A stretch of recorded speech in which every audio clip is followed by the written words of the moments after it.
day 3 of the Shasta adventure.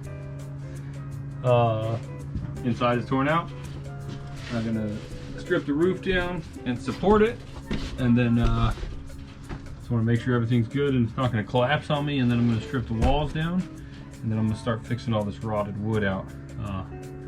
Yeah, we're making progress. It's only day 3, so hoping to have most of the interior done in a week. So we will see. I don't know what about the floors yet.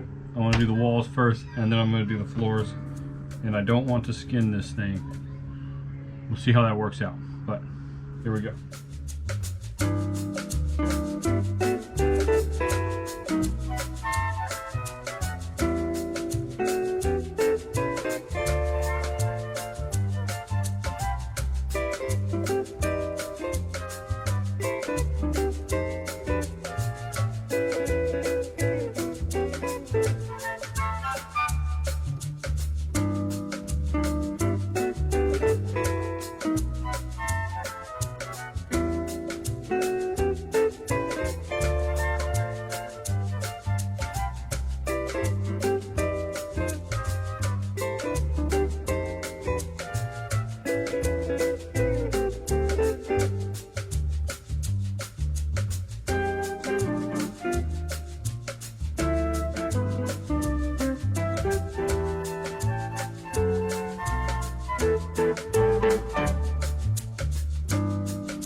Okay, so here's what we got.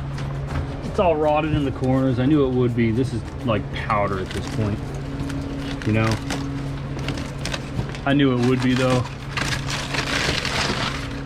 Pulled the window out, frame's all toast. The problem is the way it's put together. The siding, they build the sides and then they put them on. So they build the floor goes first, and then I think they put the sides on, and then they put the top on too, because the top, the roof is, the sides are screwed into the roof up here. So this is the aluminum for the roof, and then these boards here, I can't figure out how this is connected to this. I think it's stapled here, but I don't know how it overlaps, because up here I'm not going to be able to get in here and replace this wood. See the screws, they come in from out here, they come in and it screws into the side. So I think this rail here is part of the side, and then everything kind of rests on it, you know. So there's big screws here, but you could get that with the cap, the corner cap off. You see where the aluminum separates, that's the corner cap right there. And that's why it leaks, because they don't even overlap that. I just don't know how to replace that piece. I don't want to take the side off. You know, how am I going to get down here and replace these pieces that are down here? You know? I really think the side has to come off. I'm gonna have to take the whole side of this thing off and then rebuild it on the ground and then put it back on. Luckily my floor, I was gonna replace it, but it's in good shape, I think. I got a couple soft spots back here, even with all this water damage in the wall. The floor seems to be okay, you know?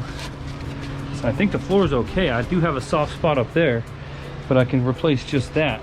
The corners back here are all good. I got no soft spots anywhere on the floor. I looked underneath and I don't see any rot, just that one corner. Probably this corner too. The whole front of this thing's pretty bad. It's just like the back. So I think I'm gonna look and see. I don't want to pull the side off, but I might have to. Maybe I can get in here and nail some support back in here. I'm gonna have to go under and look at how all this hooks together. Maybe I can just roll the side up, build what I need to build, and then hook the side, the aluminum back on. I also have to figure out what I want to do for insulation. This is all not going to fly, so I'll probably just get some foam insulation, but it's not, I wasn't sure how it would look in here. I knew the corners were junk, I knew the window frames were junk, but it's not too bad. I It's a lot better than I thought it would be, really. I expected all of this stuff. I expected a lot more rot around the roof, which I don't really have. This wood is all decent. It's not rotted. Over the door here is, and I think that's because that seam, I think it was leaking in here, so you can see a little bit here. I gotta strip all this down still, but I think it's better than I thought. I gotta make the call if I'm gonna decide to pull the windows. I'm gonna pull the windows to reseal everything, but I gotta decide if I'm gonna pull the side of the camper actually off. I don't want to do, because it's sitting in my driveway, but if I gotta do it, I gotta do it. So I'm gonna pull all this off and see what we got on the other side of this, and then we'll proceed.